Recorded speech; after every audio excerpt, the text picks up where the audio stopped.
నక్షత్ర గగన్ని బర్త్డే పార్టీకి పిలిచిందన్న విషయం తెలుసుకునే అపూర్వ మండిపడుతూ వాడి పేరు వింటేనే చిర్రెత్తుకొచ్చే ఇల్లుది, అటువంటిది వాడినెందుకే నువ్వు బర్త్డే పార్టీకి పిలిచావని చెప్పి అరుస్తూ ఉంటుంది.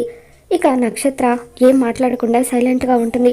అప్పుడు గోరింటాకు సుజాత అక్కడికి వచ్చి, ఏమైందమ్మాయి, బర్త్డే బేబీ మీద ఎందుకు అలా అరుస్తున్నావని చెప్పి అంటూ ఉంటే, ఇది వాడిని బర్త్డే పార్టీకి పిలిచింది పిన్ని అని చెప్పి అపూర్వ చెబుతూ ఉంటే, నాకు తెలుసమ్మాయి, నీ కూతురు ప్రేమించిన వాడిని బర్త్డే పార్టీకి పిలుస్తుందని అని చెప్పి అంటూ ఉంటుంది. ఇక దాంతో పిన్ని చెప్పేది నిజమా, నువ్వు వాడిని ప్రేమిస్తున్నావా అని అపూర్వ అడుగుతూ ఉంటే, ఇందాక నుండి వాడు వీడు అంటున్నావు, ఊరు లేదు పేరు లేదు, ఇంతకీ ఎవరమ్మాయి వాడు అని చెప్పి గోరింటాకు సుజాత అంటూ ఉంటుంది. వాడే ఆ గగన్ గడు అని చెప్పి అపూర్వ అంటూ ఉంటే, అప్పుడు గోరింటాకు సుజాత షాక్ అవుతూ ఉంటుంది. అటువైపుగా వచ్చిన భూమి కూడా వాళ్ళ మాటలు వింటూ ఉంటుంది.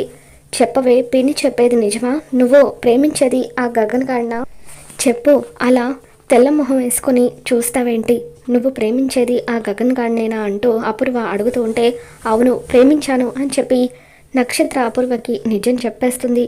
మరోపక్క గగన్ భూమిని ఎలాగైనా సరే కలవాలని చెప్పి ఇకలా ఆనందంగా కారులో బర్త్డే పార్టీకి వస్తూ ఉంటాడు. మరి ఈ వీడియో మీకు నచ్చినట్లయితే తప్పకుండా లైక్ చేయండి.